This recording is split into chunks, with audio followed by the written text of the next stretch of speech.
You like it? Yeah.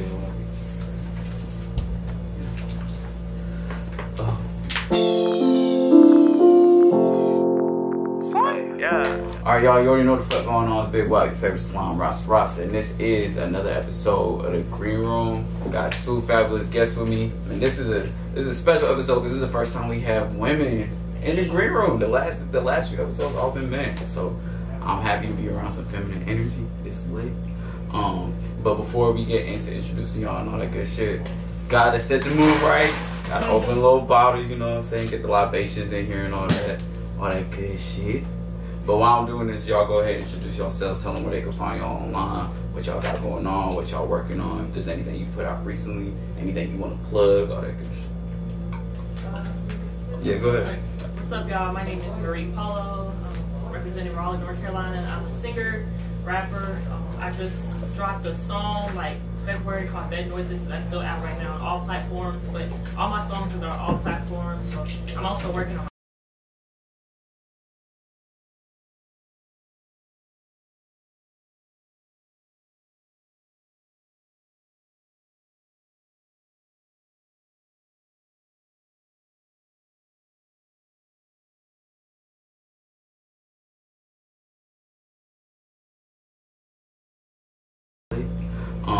But before we get into introducing y'all and all that good shit, gotta set the mood right. Gotta open a little bottle, you know what I'm saying? Get the libations in here and all that good shit. But while I'm doing this, y'all go ahead and introduce yourselves. Tell them where they can find y'all online, what y'all got going on, what y'all working on. If there's anything you put out recently, anything you want to plug, all that good shit. Yeah, go ahead. What's up, y'all? My name is Marie Poli. I'm representing Raleigh, North Carolina. I'm a singer, rapper. I just dropped a song like February called Bed Noises, so that's still out right now on all platforms. But all my songs are on all platforms. So I'm also working on my album now, so stay tuned. Follow me on all social platforms. Marie, M-A-R-I-E. Last name Polo, P-O-L-O. What's poppin', everybody? My name is Madam Trauma. I'm from Raleigh. I just dropped a single called Mad featuring Irresistible. It's everywhere. I got an album out right now. It's everywhere. All major streaming platforms. It's up. I'm excited to be here. Yeah, facts. Yeah, you can follow me everywhere at Madam Trauma. Facts. So since everybody out there don't know y'all background and stuff, you know what I'm saying? I don't know if you guys are originally from Raleigh or if y'all moved here, how long y'all been doing music, you know what I'm saying? What got you started in doing music, all that good stuff. Whoever wants to go first. So yeah, pretty much, man, been in Raleigh pretty much all my life. To be exact, Southside Raleigh. So I grew up in Raleigh. Come from a big family. So that's really where like the music background come from. My older brother, he's a DJ, and we were all like choir and all that good stuff growing up. So that kind of pushed me to do music more. But I didn't really start like taking music seriously until I was like 15, and that's when I was like just writing. I was doing poetry at first, and I was writing poetry. Then I started rapping. Then I started singing. Then I really started putting music out there like just like 5 months ago, 6 months ago. Okay. And people were like shocked. They were like, what the fuck? I'm playing like, what you mean that's somebody else behind your voice? Yeah. Oh, no, that's me. I did a trailer. That's what I did. And they're like, nah, you took somebody else's song. And I was like, no, that's me for real. And I dropped an EP in October last year. So ever since then, people are like, wow, you've been holding on to this for a long time. So I just felt like it was the right time. And the pandemic too pushed me to like go crazy. So Facts. That's where I'm at now. Facts. It's all about time. Yeah. I'm originally from Raleigh. My family from Louisiana and Cali. Yeah, I've been doing music really all my life.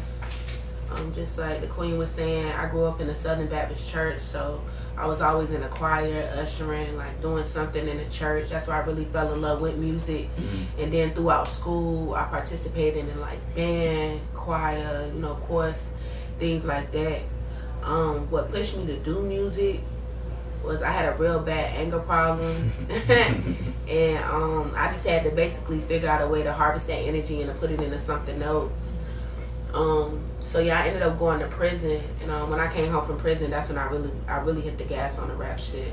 I was like, man, I can't keep going back to jail. That's whack. I was gangbanging, just doing a lot of stuff, putting my energy into the wrong things. But like I said, once I came home from prison, it's really been up ever since then. Dropped my first album, been dropping singles, videos like crazy, and I'm getting ready to drop my next video on 420, and we planning my album listening party too. So it's like we just working. Congratulations on both of y'all shifting your energy into the right place. Not everybody do that. You know what I'm saying? Everybody be in a position to do it, but not everybody do it. So congratulations on that. Since y'all both kind of sing, kind of rap, do you consider yourself more of a singer or more of a rapper? I don't know. I consider myself an artist. Yeah. For real? I feel like I'm an artist. Yeah. I mean, I don't know. I feel like I'm a superstar because it's more than just being an artist. Yeah. That's a fact. You feel me? This year I tapped into writing for other artists. I tapped into writing movie scripts. That's for the bag game. You know what I'm saying? Writing for other people for the bag game. I'm trying to sell some songs. Like, you know, you start off as an artist. Yeah. But the longer you're in, it's like you start to like grow and you become a superstar. Right. It's up. Anything somebody give me definitely can get slaughtered. Though. No matter however you want it. Yeah, that's what's up. That's what's up. I remember the first time I seen Madam Trauma perform. You put this out there too. If you ever get to see a Trauma performance, it's like that. Okay, the energy be like that. She be lit. I remember the first time I seen her perform. You brought your kid on stage. Yeah. And she was singing with you. I was like, what the fuck? I was sold in that moment. I was like, oh no, she hard. And it was crazy because like the crazy thing about your music is like you got such high energy records, but then you got such like introspective, like I'm about to talk to you records. Like, how do you juggle that balance of like finding like not trying to get too crazy but still trying to get people to listen to you? Because a lot of times when you end up like making them hype records, people get too attached to that. They don't be trying to hear nothing else. So how do you balance that? Like, oh, I'm gonna give y'all some of this and I'm gonna give y'all some of that. Honestly, I just let life tell me what to write and what to release. You feel me? Like that first the first project, like I was like hurt, you know what I'm saying? I was going through a lot, like family wise. I was holding on to a lot of shit that I'd never let go from, like as a child on up. You feel me? So it was like therapy releasing that. So you got some songs where I'm talking about busting heads, and then you got some songs where I'm asking God to help me not bust no heads. Right. That's a fact. So, you know, I just be going with whatever the higher power tell me to do. You feel me? I just be trying to let that energy leave me. So about you, when it comes to songwriting, where do you pull your motivation? Same thing, pretty much like where I'm like whatever I'm going through. If I'm going through something, so I do this weird thing. Like, I guess it's not weird. Like something just happened. Say like me and my nigga kind of fight. I'm gonna start writing there and there. I'm gonna just stop and write, but I'm not gonna finish it. I'm gonna just write something and then I'll go back to it. Yeah. Then I'll tap in. Like I remember how I felt right then and there. So when I record the song, I got get that same thing.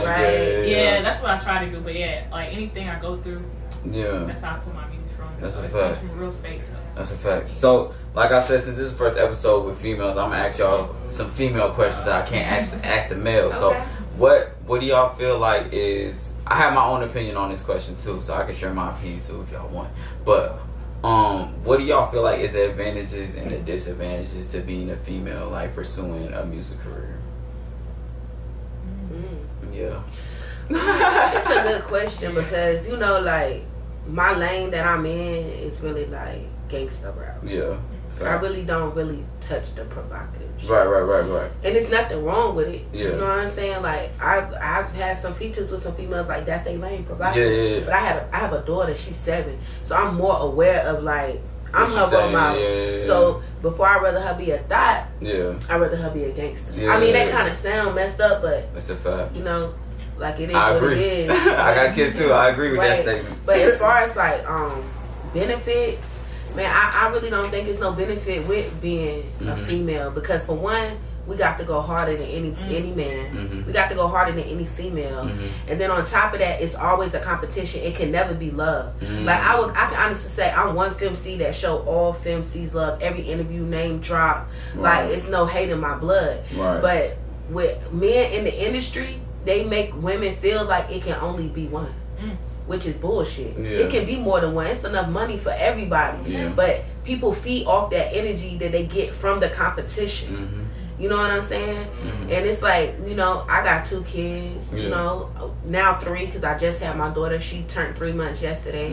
And I worked the whole time. You feel me? Like, but it won't no, I mean, I had to work. You feel me? Like, I just feel like as a female artist, you have to go harder.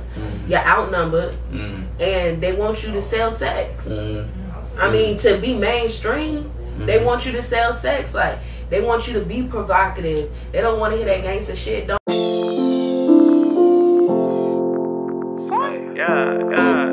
Baby.